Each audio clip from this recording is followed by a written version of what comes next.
Okay, I will share the slides with you ताकि थोड़ा सा आपको कुछ और पढ़ाते हैं आगे।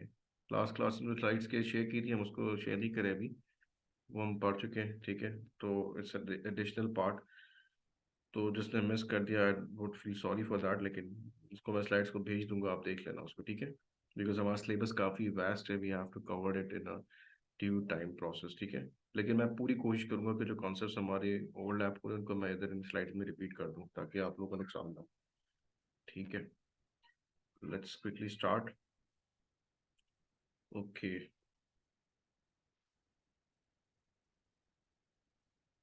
What is supply chain. ठीक है, इसकी आउटलाइन है सारी, सप्लाई चेन स्ट्रेटजी। स्लाइड नजर आ रही है सबको? All can see the slides? नजर आ रही स्लाइड सबको? मुदीप, आ रही है आपको नजर स्लाइड्स? यस सर, नजर आ रही है। Very good.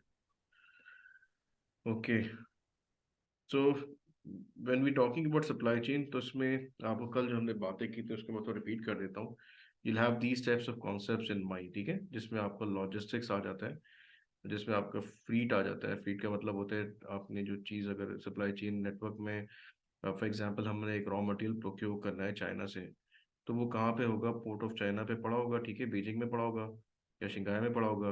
वहाँ से वो शिप में आएगा हमारे पास। ठीक है, या तो बाय एयर आएगा या बाय शिप आएगा। नॉर्मली बाय शिप आता है, 90 डेज का लीड टाइम होता है। 90 डेज में शिप कराची पोर्ट पे आ जाएगा। ठीक है, कराची पोर्ट पे जब वो शिप आ जाएगा तो फिर क्या होगा?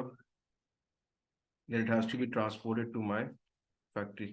जो मेरी फैक्ट्री है वो वहाँ तक जाएगा, या जो मेरी अपनी आउटलेट है। ठीक है, मेरी फैक्ट्री कराची में ही है तो फिर वो फैक्ट्री टू पोर्ट हो जाएगा।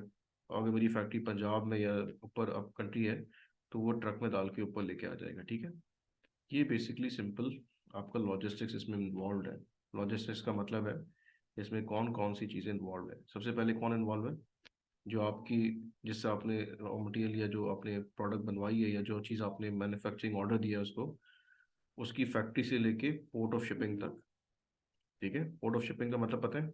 जो चाइना में पोर्ट है उस तक पोर्ट ऑफ शिपिंग। जैसे मैंने इस केस में चाइना की एग्जांपल ली। ठीक है, पोर्ट ऑफ शिपिंग से वो शिप रोड बाय रोड जाएगा, जैसे भी आएगा वो आपको ट्रक में लोड करके चाइना के पोर्ट तक पहुंचा देगा। ठीक है, उसके बाद चाइना से चलेगा आपका शिप और वो आपकी चीज़ें लेके सीधा कराची पोर्ट पे आ जाएगा। This is Karachi port. ठीक है, केपीटी, कराची पोर्ट ट्रस्ट। तो इसमें जो जो चीज़ इन्वॉल्व है उसके सबके फ्रीट के पैसे लगते हैं। फ्री में नहीं हो रहा सारा काम। यहाँ से जो पैसे लग रहे हैं उसकी फैक्ट्री से लेके चाइना की, ये पैसे लग रहे हैं डॉलर्स में। फॉर एग्जांपल $4,000 इसने कहा मैं पैसे लूंगा ट्रांसपोर्टेशन के। हमने कहा ठीक है, ये कौन पे करेगा? एक ये सवाल है। फिर शिप में से डालेंगे तो शिप के पैसे कौन देगा? ठीक है, इस शिप से शिप तक जाने का किराया, इस पोर्ट से उस पोर्ट तक जाने का किराया। ठीक है, फॉर एग्जाम्पल अगर ये $10,000 है तो ये कौन पे करेगा? फिर केपीटी से फैक्ट्री तक जाना है, फॉर एग्जाम्पल $1,000 इधर आ गया या $2,000 इधर आ गया, या फिर अब कंट्री भेजना है तो $5,000 ये आ गया। These are all freight cost, these are all freight cost. नजर आ रही फ्रीट कॉस्ट? मुनीफ, सारे इतने साइलेंट क्यों हैं? मुझे प्लीज रिस्पॉन्ड करना वरना I would be very not in a position. ये काफी डिफिकल्ट टॉपिक्स हैं। अगर नहीं समझ में आया तो मुझे रोक देना, अगर समझ में आया तो प्लीज रिस्पॉन्ड ताकि मैं इसको आगे लेके चलूँ अपने पेस पे। ये क्लियर हो गया सबको तो या समझ किसी? आ रही है, सॉल्व क्लियर। आपको तो आ रही है, बाकी लोगों को भी पूछना है ना भाई। बाकी लोग का क्या हाल है? ये कौन कौन है क्लास में आज हमारे? आइमा, समझ में आ रहा है बेटा? यस सर, आ गया समझ। आ गया है। और कौन है? इफ्तिखार, सुन रहे हो या सिर्फ समझ भी रहे हो? यस सर, सुन रहे हैं सर। आवाज़ तो बहुत स्लो आ रही है, कहाँ बैठे हो? छत पे तो नहीं बैठे हुए? सर घर में ही है सर, माइक इतना अच्छा नहीं है सर। समझ में आ रहा है ना? यस ओके सर, आ आइमा रहा बेटा, समझ। फ्लीट चार्जेस क्या होते हैं बताओ?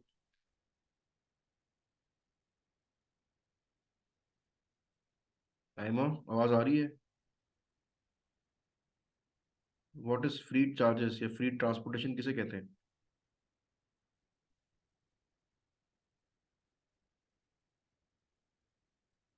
आयमा आवाज आ रही है? आयमा को तो आवाज ही नहीं आ रही है हमारी। सवाल हमने मुश्किल पूछ लिया लगता है।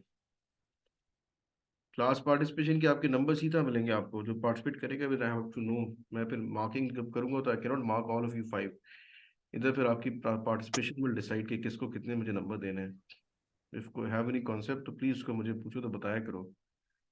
कौन बताएगा फ्लाइट ट्रांसपोर्टेशन चार्जेस क्या होते हैं? Sir movement of goods. हाँ, मूवमेंट ऑफ गुड्स में सर जो जितनी लॉजिस्टिक्स ट्रांसपोर्टेशन इन्वॉल्व है के ना, लिए चार्जेस होते हैं।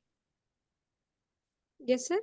लॉजिस्टिक्स जो चार्जेस है ना हमारे, लॉजिस्टिक्स का मतलब जो चीज़ें हमें मूव करवानी है, जैसे ट्रक हो गया, यहाँ से फिर शिप हो गया, और फिर शिप टू शिप हो गया, फिर फैक्ट्री, फैक्ट्री से आगे ट्रक। तो ये सारा लॉजिस्टिक्स है, इसके पैसे लगने, ठीक है। These are logistics charges. समझ में आ रही बात? अब यस ये सर। जो मैनेजमेंट है इसमें हमें ये सवाल पूछना होता है कि भाई who will pay for what. ठीक है। नॉर्मली क्या होता है कि आपका ये डिसाइड होता है कॉन्ट्रैक्ट में। आप जिससे कोई चीज़ खरीद रहे हो तो वो या तो FOB देगा या FOR देगा। FOB का मतलब है कि freight on board. Freight on board का मतलब है कि भाई मैं आपको कराची तक छुड़वा के दूंगा, ठीक है। फ्रीड ऑन बोर्ड का मतलब है मैं आपको, ये सॉरी, FOB का मतलब है आपको मैं यहाँ तक छोड़ के दूंगा, आपके पोर्ट तक।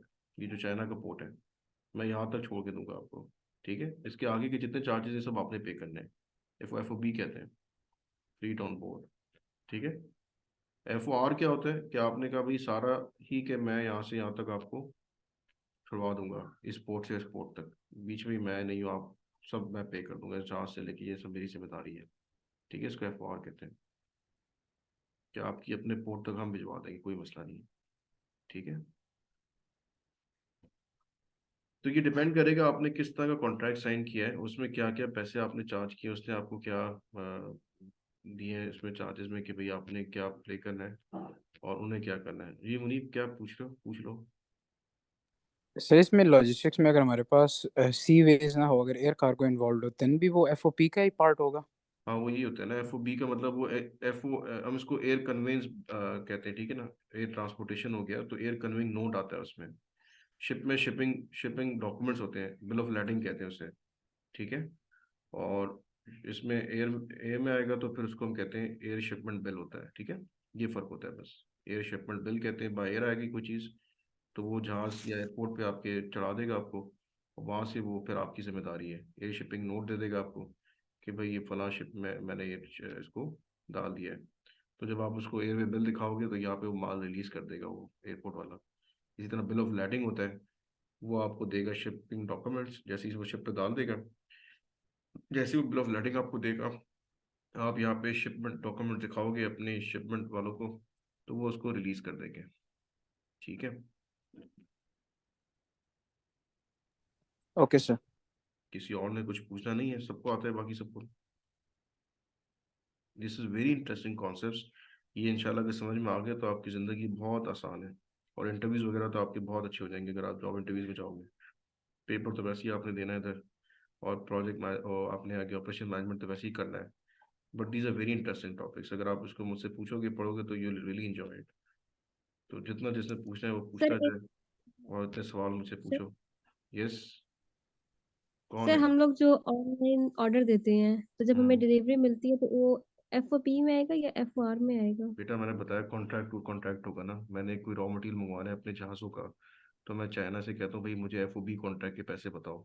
FOB का मतलब है कि मैं चाइना से, बीजिंग से अपना जहाज़ लगाऊंगा, वो जहाज़ मेरा अपना होगा, मतलब मेरा अपना से मतलब पाकिस्तान नेवी का होता है या PNSC का होता है, पाकिस्तान नेवल शिपमेंट कॉरपोरेशन का, ठीक है। पाकिस्तान नेशनल शिपिंग कॉरपोरेशन का, PNSC का, ठीक है।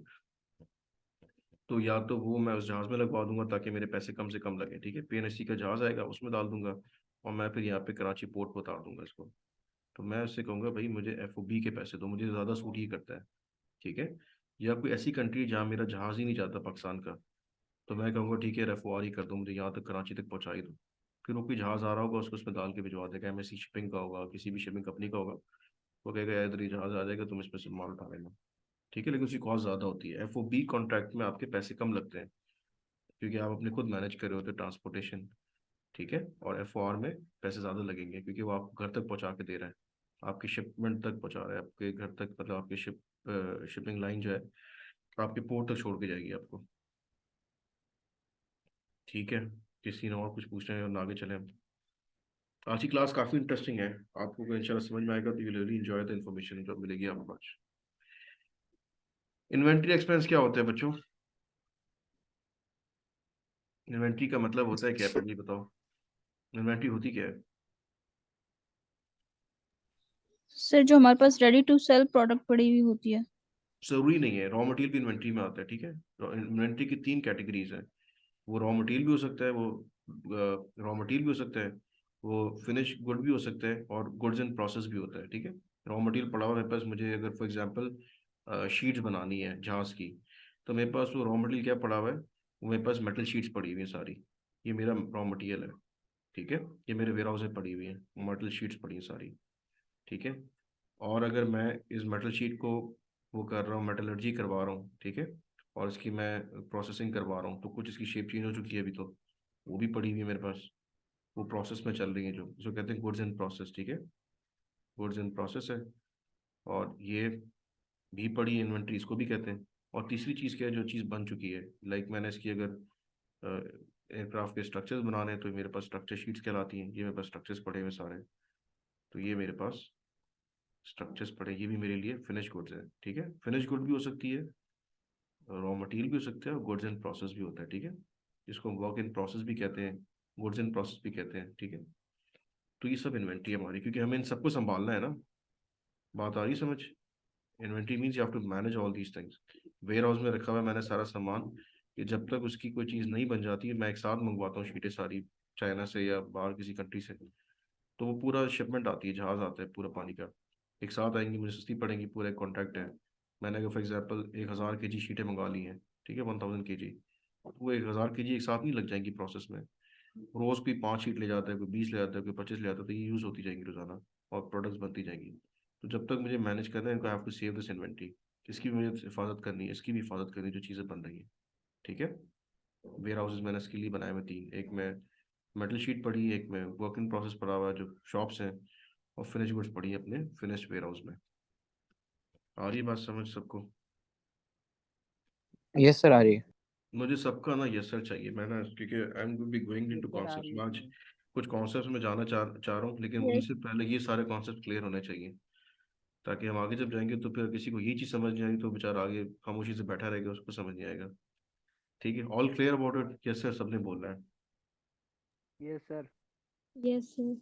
Yes sir. ठीक है, चलो, वेरी गुड, ये वाला मुझे चाहिए पार्टिसिपेशन। आगे जा रहे हैं हम, ठीक है। और लॉजिस्टिक्स रिलेटेड एक्टिविटी का मतलब उसी की तरह की एक्टिविटी, जैसे मैंने बताया आपको कि ट्रांसपोर्टेशन होगी सारी, ये सारी आपकी इससे रिलेटेड है। ओके, हम थोड़ा सा आगे चलते हैं।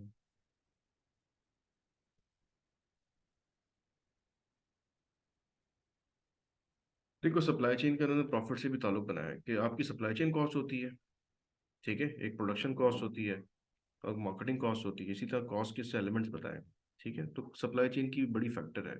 जैसे फॉर एग्जांपल, अगर आपने कोई प्रॉफिटेबल काम करना है, तो मैंने आपको बताया कि मैडम ये चीज़ आपको मिल रही है चाइना से, तो जाहिर सी बात है, चाइना से मिलने का मतलब है उसकी कॉस्ट हमें शिपिंग की और ये सारे मिला के कंपैरेटिवली सस्ती पड़ेगी, कि China is near to us, ठीक है। इसकी कॉम ये चीज़ अगर मैं यूरोप से मंगवा रहा हूँ, तो मुझे कॉस्ट उसकी डिफरेंट हो जाएगी। यही मैं अगर साउथ अफ्रीका से मंगवा रहा हूँ, ऑस्ट्रेलिया से मंगवा रहा हूँ, ये सारे इधर हैं, ठीक है। तो इनसे मैंने शिप मंगवाना है, तो अंटार्कटिका से मंगवा रहा हूँ, या कोई मैं वहाँ से यूरोप की किसी कंट्री से मंगवा रहा हूँ, वो पूरा शिप घूम के यहाँ से आएगा, फिर यहाँ आएगा, कराची पोर्ट पे लगेगा, तो उसकी जर्नी लंबी है, तो सिर्फ पैसे ज़्यादा लगेंगे। फिर लाइन ऑफ शिपिंग होती है, वो कौन सी मैंने यूज़ करनी है। तो ये सारी चीज़ें मिला के सप्लाई चेन के decisions will always affect your cost, ठीक है। जैसे मैंने आपको बताया था कि हम लोग इंग्लिश बिस्किट में we were using the local eggs, ठीक है। दूसरी जो लू थी, वो क्या यूज़ कर रही थी, वो फ्रांस से एग अपने प्रोसेस जो थे, वो आपके एग पाउडर जिसे कहते हैं, वो मंगवा रहे थे। तो उनकी कॉस्ट हमारी कॉस्ट बहुत फ़र्क है, क्योंकि उनका सप्लाई चेन बहुत डिफरेंट है हमारे सप्लाई चेन से, ठीक है। तो जो आपका सप्लाई चेन मॉडल होता है ना, वो बेसिकली आपका गवर्न करते हैं प्रॉफिटेबिलिटी पे। अगर आपकी सप्लाई चेन मॉडल में बहुत सारे नुक्स हैं, ओवर प्रोक्योरमेंट हो रही है, ठीक है, ओवर प्रोक्योरमेंट का मतलब आपको चीज़ लगानी 4 है, आप मंगवाते 40 है, फिर वो पड़ी रहती है, कॉस्ट आपकी संक कैपिटल में फंसी रहेगी आपकी, तो it's not going to make profits viable for you. Profits आपके हमेशा इफेक्ट होंगे। हाँ, अगर आपकी सप्लाई चेन बहुत परफेक्ट है, आप कोई वेस्टेजेस नहीं करते प्रोडक्शन में, ओवर प्रोक्योरमेंट नहीं करते, ठीक है, और आपके चैनल प्रोक्योरमेंट इतना अच्छा है कि आपके सारे इट्स ऑप्टिमाइज चैनल, तो you will definitely have a low cost of supply chain. जितनी low cost of supply chain होगी उतना आपका प्रॉफिट क्या होगा, प्रॉफिट मार्जिन हाई होगा। ठीक है, बात आ रही समझ? यस सर, आ रही है। और मैंने आपको एग्जांपल्स भी दी थी, हमने जिन कंपनीज के साथ काम किया हमने उनके साथ यही काम किया था कि we were working to reduce the supply chain cost. और एक वक्त यह आ गया था कि सप्लाई चेन कॉस्ट जब रिड्यूस होती है तो आपको क्या चीज़ फ़ायदे मिलते हैं, आप ये कॉस्ट अगर यहाँ पे रिड्यूस करते हो तो आप मार्केटिंग कॉस्ट बढ़ा सकते हो। हेल्टन फार्मा की मैंने एग्जांपल दी थी, they had reduce the supply chain cost such a factor कि उनको मार्केटिंग के अंदर पैसे बढ़ाने का फ़ायदा हो गया था। और उन्हें अपनी मार्केटिंग एक्सपेंस 25% के बजाय वो 35 कर लेंगे। हो सकता है वो टीवीसी ऐड बनाना शुरू कर दें। ठीक है, वसीम अकरम को किसी को उन्होंने हायर कर लिया था अपने प्रोडक्ट्स के लिए, क्योंकि पैसा आ गया था ना। यहाँ जो पैसा बचा रहे हो वो यहाँ से यहाँ ट्रांसफर हो जाएगा, क्योंकि प्रॉफिट उन्होंने उतना ही लेना होता है, नॉर्मली ये होता है। ठीक है, क्योंकि प्रॉफिट मार्जिन सेम रखते हैं तो ये कहते हैं ठीक है मार्केटिंग एक्सपेंस बढ़ा लो अपने। तो आपने देखा होगा बहुत सारी कंपनी की सप्लाई चेन कॉस्ट इतनी ज़्यादा है कि मार्केटिंग के पैसे ही नहीं उनके पास, 5% होते हैं, 2% होते हैं, वो बेचारे क्या ऐड बनाएंगे, क्योंकि सप्लाई चेन में फंसे हुए इतना, उनकी इनफेक्टिव सप्लाई चेन है। तो वहाँ पे 45%, 35% ये कॉस्टिंग में आ जाती है। तो वो फिर अपना they are suffering from the misappropriate supply chain. ठीक है,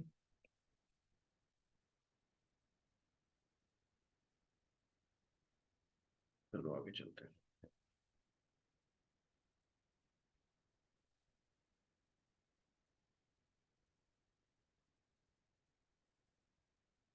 what can supply management do? अब सप्लाई चेन क्या क्या कर सकता है, supply chain can make remarkable changes. ठीक है, तो इसमें बता रहे हैं कि भाई आपकी जो बेसिकली जो कॉस्ट का जो वॉल्यूम है ना, मैं पाकिस्तान में बात करता हूँ कि जो इन्फ्लेशन हमारी है वो एक्चुअली सप्लाई चेन की वजह से इन्फ्लेशन है, क्योंकि हमारी सप्लाई चेन बहुत इम्परफेक्ट है। अगर उसमें हम थोड़े लूप होल्स कंप्लीट कर लें तो we can have the things supplied at a very low cost.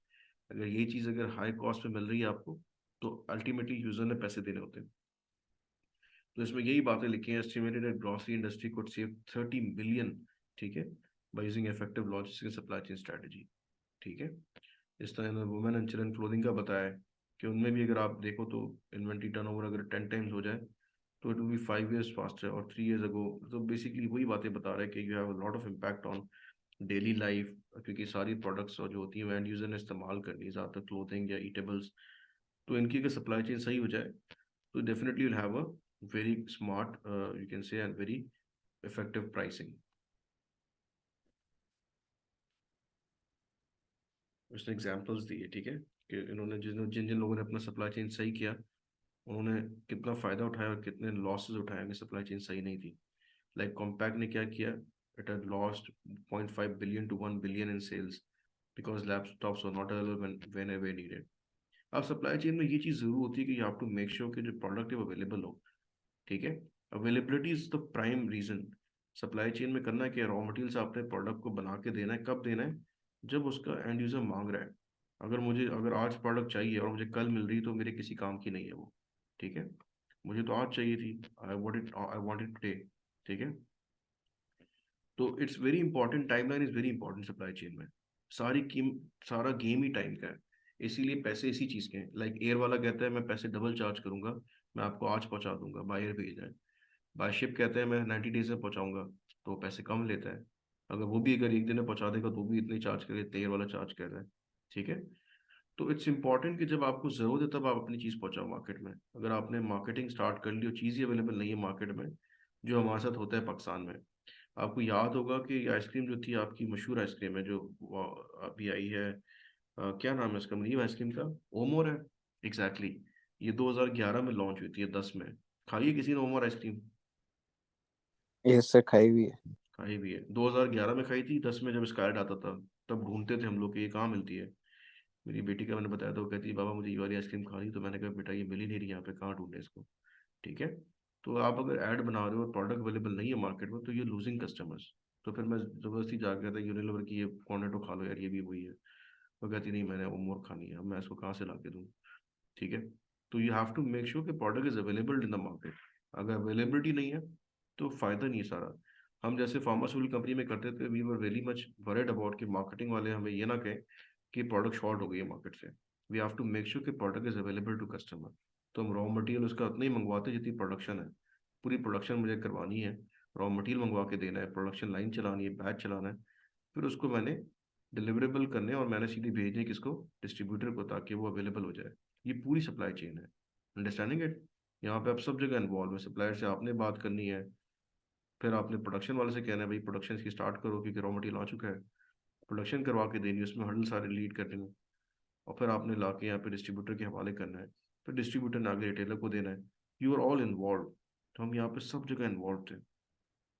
एक जगह भी कहीं पे हमारी इन्वॉल्वमेंट अगर कम हो जाती थी तो हमें क्या लगता था कि प्रोडक्ट में भी not available in the market. तो प्रोडक्ट अवेलेबल मार्केट में नहीं होती, उसकी डिसएडवांटेज हो जाता है क्योंकि मार्केटिंग कैंपेन चल रही है तो सारी मार्केटिंग कैंपेन ज़ाया हो जाएगी, सारे पैसे ज़ाया हो जाएंगे, और it will be leading to negative marketing. Negative marketing क्या होता है कि चीज़ लेने जाओ और नहीं मिला, आप अगली बार जाओगी नहीं, आपको यार ये चीज़ बेकार है, लेने के फ़ायदा ही नहीं है, इसको लेने जाते जब भी अवेलेबल नहीं होती मार्केट में। ठीक है, तो it leads to negative supply, negative marketing. किसी को कोई दिमाग में कोई सवाल, कोई क्लैरिटी नहीं हो रही तो प्लीज़ पूछ ले। ठीक है, अब देखो PNG is a fast moving consumer goods, Unilever की बिल्कुल कॉम्पिटिटर है। इसने क्या किया, it save retail customer 65 million. ठीक है, किस तरह किया, कोलैबोरेशन किया और सप्लाई चेन नेटवर्क किया। कोलैबोरेशन का मतलब होता है, देखो अगर हम फार्मा में कोलैबोरेशन करें तो जो रॉ मटेरियल हिल्टन फार्मा मंगा रही है वही सल मंगाएगी, वही हाइनोकॉन मंगाएगी, तो हम कहते हैं ठीक है यार एक साथ ऑर्डर कर देते प्लेस, आप मंगवाओगे एक कंटेनर का, आप अपना चार्ज दोगे, तो let's make a one container. अगर वन कंटेनर में पूरा आपका भी रॉ मटेरियल मेरा भी आ जाएगा तो लेट्स कंसोलिडेट द डिलीवरीज, ताकि हम यहाँ तक की कॉस्ट में बिल्कुल कम पड़ जाएगी, क्योंकि इसमें इंश्योरेंस कॉस्ट भी होती है, फ्लीट कॉस्ट भी होती है, और मिसलिनियस कॉस्ट होती है। ठीक है, तो आपने कहा कि ठीक साथ कंसोलिडेट ऑर्डर कर लेते हैं, तो आपने कोलैबोरेशन की, पार्टनरशिप की अपने कंपनी से, तो आपको ये फ़ायदा होता है। इस तरह पीजी ने कोलैबोरेशन की अपने सप्लायर से, पार्टनर से, तो दे सेव्ड अराउंड 65 मिलियन। ये छोटा नहीं है अमाउंट, है बहुत बड़ी अमाउंट है। ठीक है, ये सप्लाई चेन के सारे मिरेकल्स हैं कि इस तरह अगर आप कर लो तो आप अपने पैसे बचा लेते हो। When gig processor was introduced in AMD, the price of, ये बता रहा है इसकी ड्रॉप बाय 30% अगेन।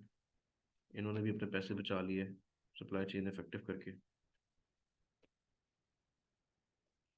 बाकी भी एग्जांपल्स है, ठीक है, ये आप पढ़ना, it's a good example for you to understand, और उसकी फिर डिटेल देखना कि क्या कह रहे हैं ये लोग। अभी पूरी बता रहा है डेल ने कितने बचाए, पीएनजी ने कितने बचाए, नोकिया ने कितने पैसे बचाए, टोयोटा ने सप्लाई चेन के मॉडल्स को इफेक्टिवली फॉलो करके। ओके, सबसे बेसिक जो रीज़न है वो क्या होता है, we have to reduce the supply chain cost. ये जो लिखा हुआ है ना, मिनिमाइज सप्लाई चेन कॉस्ट, ये बहुत इंपॉर्टेंट बात है। ठीक है, सब चीज़ों में this is the main thing, you have to reduce the model. इस तरह बनाओ कि आपकी सप्लाई चेन की कॉस्ट कम से कम हो। ठीक है, और बॉटम लाइन यही होती है कि ठीक है, to make sure the cost is reduce. तो अगेन ये बात है, supply chain is not strictly cost reduction, supply chain का काम कॉस्ट रिडक्शन नहीं है। सप्लाई चेन तो मेथडोलॉजी है जिसका अल्टीमेट जो रिजल्ट आता है वो ये आता है कि कॉस्ट रिड्यूस हो जाती है चीज़ों में।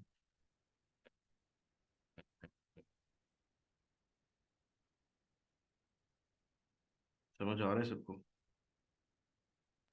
Yes sir. ओके, थोड़ा सा और देखते हैं इसको, ये थोड़ा सा आपको समझा रहा है बात को। ये सप्लायर है, ये मैन्युफैक्चरर है, ये डिस्ट्रीब्यूटर, ये सब लोग बैठे हुए इधर। ठीक है, ये सप्लायर आ गया, ये मैन्युफैक्चरर आपकी फैक्ट्रीज है जहाँ मैन्युफैक्चरिंग हो रही है, डिस्ट्रीब्यूटर है जो डिस्ट्रीब्यूट करता है, रिटेलर जहाँ से आप जाके खरीदते हो, कस्टमर इधर बैठा हुआ है। ठीक है, इसको अपस्ट्रीम सप्लाई चेन कहते हैं, ये जो यहाँ तक हिस्सा है ना, या इसके अलावा भी आप मिला सकते हो। डाउन स्ट्रीम में कौन होता है, रिटेलर होता है, कस्टमर होता है आपका। ठीक है, the aim is to make supply match the demand. ठीक है, जितनी डिमांड अगर 5000 की अगर है यूनिट्स की, तो आपको 5000 इंश्योर करना है कि वो मिल जाए कस्टमर्स को, इससे कम ना मिले। ठीक है, प्रोडक्ट अगर मार्केट में ज़्यादा हो जाती है अपनी सप्लाई से, तो वो फिर आपको पता है उसकी भी इफेक्ट होता है, और अगर कम होती है तब भी इफेक्ट होता है। तो you have to make sure कि आपकी प्रोडक्ट ऑप्टिमाइज्ड हो, ना बहुत ज़्यादा है, बिल्कुल एग्जैक्टली हो। जो एग्जैक्टली मतलब होता है कि अगर 5000 यूनिट मांगे तो 5000 यूनिट्स ही अवेलेबल हो। ठीक है, तो you don't have to make sure कि ये शॉर्टफॉल कहीं ना आ जाए इसका। Again, right product, right price, right store, right quantity, right customer, right time, तो जाहिर सी बात है आपको क्या मिलेगा, हायर प्रॉफिट्स। किसी को कोई यहाँ तक कोई प्रॉब्लम प्लीज पूछ ले। मरियम, आप हो हमारे साथ? समझ आ रहा है सब कुछ? Hifza, Maryam? Yes, sir. Very good, शाबाश। ओके, इसके बाद ये उन्होंने एग्जांपल्स दिए हैं सप्लाई चेन की, ज़रा पढ़ लो, समझ लो। हम बातें कर चुके हैं लेकिन फिर बता देता हूँ। पीएनजी और अदर मैन्युफैक्चर ये क्या करते हैं? प्लास्टिक का प्रोड्यूसर। एग्जाम्पल दी इन्होंने मिक्स किया है चीज़ों को, ठीक है। इसको हम आगे चलते हैं, ये पढ़ लेना, पढ़ने वाली चीज़ है आपकी। एग्जाम्पल्स हैं।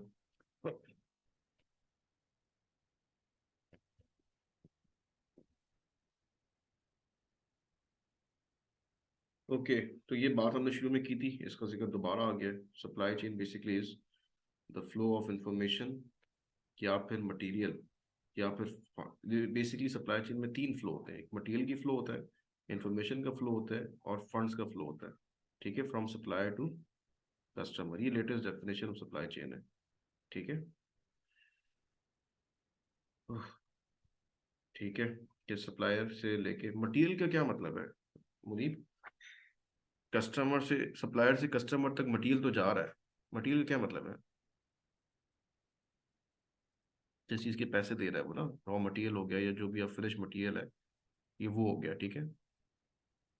इन्फॉर्मेशन से क्या मुराद है? Flow of information.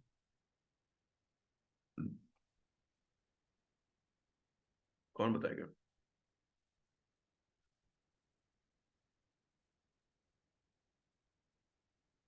बताओ मुनीब, आप ही बता दो, चलो। आवाज आ रही है मेरी आपको? सर आपकी आवाज़ कट रही है, काइंडली क्वेश्चन रिपीट करें। मैंने कहा कि supply chain is a flow of information and it's also flow of material. Flow of information से क्या मुराद है, फ्लो ऑफ मटेरियल से क्या मुराद है? What is the meaning of flow of information to you? Sir flow of material basically है कि जो सप्लायर्स जो है प्रोवाइड कर रहे होते हैं to their customers, in return जो उसकी फीडबैक जा रही होती है back to the company, back to the supplier, that can be flow of information. ठीक है, ये भी ठीक है, लेकिन इसका बेसिक जो रीज़न है ना वो ये कि सप्लायर से कोई, मैंने फॉर एग्जांपल 10,000 मैंने यूनिट्स अपने डिस्ट्रीब्यूटर को बेच दी, ठीक है।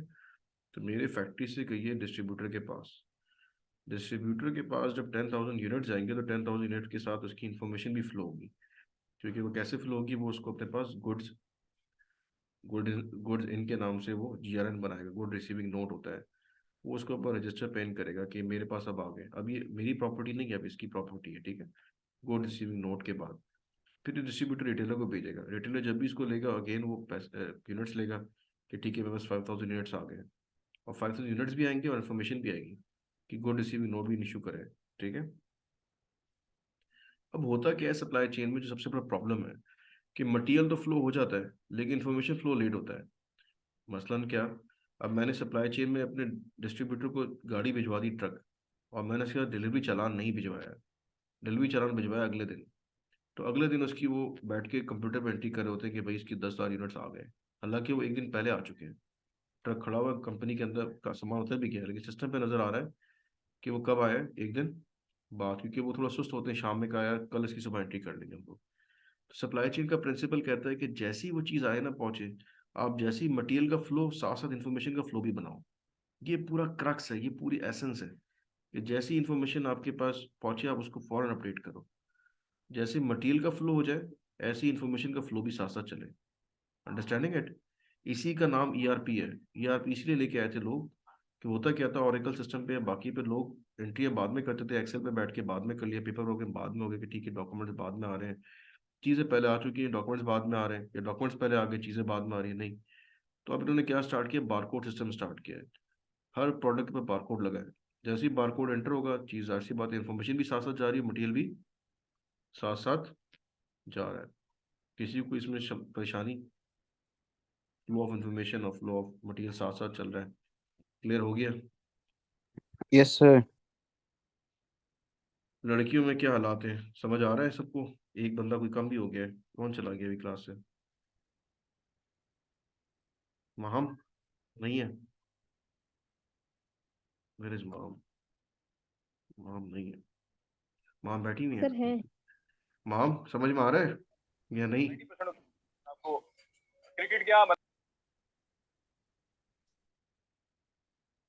कौन है पीछे, ये टेप लगाया हुआ इसने। चले आगे। क्या कहते हो, चले आगे या रुक जाए? यस फंड का सर। क्या, फंड्स का, फंड्स का एरो क्यों आ रहा है इस तरफ, कस्टमर से सप्लायर की तरफ? Sir the price they pay for the material they getting from the supplier. Exactly, the price that money they are paying, ठीक है, it's basically in form of capital या फंड्स कह दो उसे। तो ये सारा पैसा इधर जा रहा है, मटेरियल इनके पास इधर जा रहा है, ठीक है। How many of you enjoying supply chain? पढ़ने में मजा आ रहा है किसी को सप्लाई चेन, ये बोरिंग है ये? यस सर, इंटरेस्टिंग है काफी। चलो, इंटरेस्टिंग तो है, उसमें कोई शक नहीं। ये सप्लाई चेन नेटवर्क बताया उन्होंने, ठीक है, कि किस तरह अपने नेटवर्किंग है सप्लाई चेन की, ठीक है। The task of supply chain is to design, plan and execute the activities at different stages so to provide the desired level of service supply chain to customers profitably. Profitably का मतलब क्या है? It's very important. जैसे मैं last time बताया था, हम जो ऑपरेशन मैनेजमेंट पढ़ रहे हैं उसमें हमें ऑपरेशंस अपने प्रॉफिटेबल रखने हैं, इसीलिए हम ये चैप्टर पढ़ा रहे हैं आपको, सप्लाई चेन प्रॉफिटेबिलिटी को मद्देनजर रख के, कि आपके ऑपरेशन इस तरह हो कि आपने इसको प्रॉफिटेबिलिटी को नजर रखना है। मैं कोई चीज़ थाईलैंड से मंगवा रहा हूँ तो उसमें मुझे फ़ायदा कम है, तो मैं इंडिया से मंगवा लेता हूँ, ठीक है, मुझे फ़ायदा ज़्यादा है, ठीक है। तो हम अपना फ़ायदा देखेंगे ना, हम ये नहीं देखेंगे इंडिया से हमें लड़ाई है, मसले हो रहे हैं, ये हो रहे हैं। हम तो अपनी प्रॉफिटेबिलिटी को देखेंगे, हमें एक रास्ता कौन सा अच्छा लग रहा है। कि थाईलैंड से पूरा कंटेनर आ रहा है, थाईलैंड वाले कहते हैं कॉस्ट कम है, हमको कॉस्ट से हम पूरी लो कॉस्ट पड़ रहा है, तो हम कहेंगे ठीक है इंडिया से मत मंगवाओ, ठीक है। जो हमें मैक्सिमम सूट करेगा we gonna go for that. Networking इस तरह होगी हमारी कि the supply chain network should be design in such a manner कि उसके एग्जीक्यूशन में क्या हो, उसके एग्जीक्यूशन में हमें प्रॉफिटेबिलिटी नजर आ रही हो। ऐसा ना हो कि कॉस्ट इतनी बढ़ा दी आपने कि इसको मंगवाने में कि अब उसका फायदा ही नहीं है, दूर से चीज़ आ रही है लेकिन इतनी महंगी पड़ेगी कि आपको कोई फायदा नहीं है, बिकेगी नहीं, वो बन भी जाएगी तब भी it can not sell at that price. और ये बात समझ। सर लेकिन लाजमी तो नहीं है कि हर जगह हर बार हम लो कॉस्ट की तरफ ही जाएं, बाज़ औक़ात उसकी वजह से हमारी क्वालिटी भी तो कॉम्प्रोमाइज़ हो सकती है। देखो मुनी, वही वाली बात है कि we are not talking about quality और cost at right now, we are talking profitability. Profitability जो है ना वो क्या है? It's basically sale minus cost of goods sold, ये सिंपल फॉर्मूला है, ठीक है। Sale minus cost of goods sold. तो हो सकता है कभी आपकी सेल्स इतनी ज्यादा होती है कि don't worry about the cost, आप कहते हो कॉस्ट की कोई मसला ही नहीं है, हमारी बहुत सेल है, हमारी क्वालिटी पे प्रोडक्ट है, ठीक है। और कभी कभार आपकी कॉस्ट इतनी कॉन्शियस होती है कि आप कहते हो यार इसका अगर मैंने 1 रुपये भी कम किए ना तो क्या होगा, 1 रुपये भी ज्यादा बढ़ गया तो मेरी पूरी सेल दूसरे कंप्यूटर के पास चली जाएगी, ठीक है। तो depend from market to market, oligopoly market है आपकी, मोनोपोली मार्केट है आपकी, प्रोडक्ट मोनोपोली है आपके, ब्लू ओशन है, रेड ओशन है, it's a very big debate, ठीक है। लेकिन हम सिंपल रखते हैं इस बात को, हम कहते हैं भाई कि आप अपने दिमाग में रखो कि जो भी सप्लाई चेन मॉडल आप बनाओ उसमें आपने इंश्योर प्रॉफिटेबिलिटी को करना है, ठीक है। किसी में बहुत ज़्यादा प्रॉफिटेबिलिटी होती है, किसी में कम होती है, लेकिन लॉस पे कोई मॉडल नहीं बनना चाहिए। कोई मॉडल आपने ऐसे बना लिया कि भाई ये चीज़ आपको आ रही है, ठीक है, आ तो रही है लेकिन नुकसान हो रहा है मंगवाने से, तो डोंट डू दैट, ठीक है। Okay clear? सर। चलो वेरी गुड, आगे चलो। बाकी किसी को भी सवाल है तो पूछ लो। जवेरिया, पूछना है कुछ तुमने? नो सर, समझ आ गई है। ठीक है, वेरी गुड, आगे चलो। Importance of supply chain, supply chain की इंपॉर्टेंस क्या है? देखो बहुत ज़्यादा इंपॉर्टेंस है, इसमें तो कोई शक नहीं है, ठीक है। तो हम अभी पहले ही बात कर चुके हैं कि अगर सही तरह सप्लाई चेन होगी तो आपकी शॉर्टेजेस खत्म हो जाएंगे मार्केट से जो आपको नज़र आते हैं। वो सप्लाई चेन की गलतियाँ होती है कि प्रोडक्शन में कहीं रॉ मटेरियल नहीं मंगवाया अभी तक, तो प्रोडक्ट अवेलेबिलिटी मार्केट में शॉर्ट हो जाती है। इनएफिशिएंट सप्लाई चेन होता है तो फिर डिस्ट्रीब्यूटर रिटेलर सफ़र कर रहे होते हैं, ठीक है। कस्टमर का भी मसला चलता है, वो बेचारा is not having the requirements on time, ठीक है। तो ये सारी इनएफिशिएंसीज अगर खत्म हो जाए तो you can save millions of dollars. ये वाकई सच है, ये मैं इसका गवाह हूँ, इसमें कोई शक नहीं है कि if you can have a supply chain proper तो आपके मिलियन सेव हो जाते हैं। और उल्टा भी है, अगर आप सप्लाई चेन इनफेक्टिव कर लो तो आपका उल्टा लॉसेस स्टार्ट हो जाते हैं।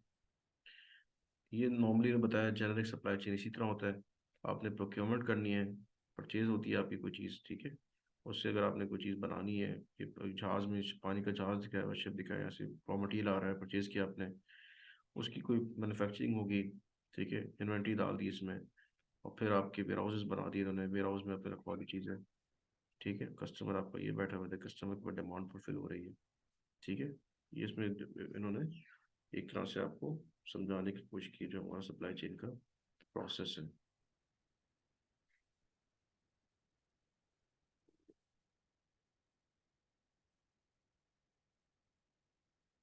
ये उसी की इसने बताई ये चीज़ें जो पीछे देख के आ रहे हैं। कस्टमर ऑर्डर, अपने कस्टमर से ऑर्डर आ गए, रिटेलर, डिस्ट्रीब्यूटर, मैन्युफैक्चरर, सप्लायर, इन सब का रोल है सप्लाई चेन साइकिल में। अच्छा, दो अप्रोचेज हैं, इसको जरा 1 मिनट का ब्रेक है, I will just send you the link, खत्म हो रहा है, इसके बाद इसको डिस्कस करते हैं, ठीक है। Come back again in a short minute, 2 minutes break.